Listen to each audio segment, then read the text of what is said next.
Bodeli police સ્ટેશનમાં PI VS ગાવિતને ભાવભેર વિદાય અને પીઆઈ પીએસ બરંડાનું ભવ્ય સ્વાગત સન્માન કરવામાં આવ્યું।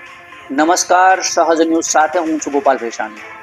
છોટા ઉદેપુર જિલ્લાના બોડેલી પોલીસ સ્ટેશન ખાતે પોલીસ ઇન્સ્પેક્ટર વીએસ ગાવિત સાહેબની નવસારી જિલ્લામાં બદલી થતા તેમને સ્ટાફ દ્વારા ભાવભેર વિદાય આપવામાં આવી હતી। તેમજ કાર્યકાળ દરમિયાન બોડેલી વિસ્તારમાં કાયદો અને વ્યવસ્થા જાળવવામાં તેમણે નોંધપાત્ર કામગીરી નિભાવી હતી, જેના માટે સ્ટાફ અને સ્થાનિક લોકોએ તેમની પ્રશંસા કરી હતી। આ અવસરે બોડેલી પોલીસ સ્ટાફ દ્વારા વિદાય સમારંભ યોજાયો હતો, જેમાં સહકર્મચારીઓએ ગાવિત સાહેબને શુભેચ્છાઓ પાઠવી અને તેમની નવી નિમણૂક માટે શુભકામનાઓ વ્યક્ત કરી હતી। સાથે જ નવા પોલીસ ઇન્સ્પેક્ટર તરીકે પીએસ બરંડા સાહેબે ચાર્જ સંભાળ્યો હતો અને બોડેલી પોલીસ સ્ટાફ દ્વારા તેમનું ઉષ્માભેર સ્વાગત પણ કરવામાં આવ્યું હતું અને આ નવા દાયિત્વ માટે શુભેચ્છાઓ પાઠવવામાં આવી અને વિદાય અને સ્વાગતના આ પ્રસંગે પોલીસ સ્ટાફમાં લાગણીસભર માહોલ જોવા મળ્યો હતો।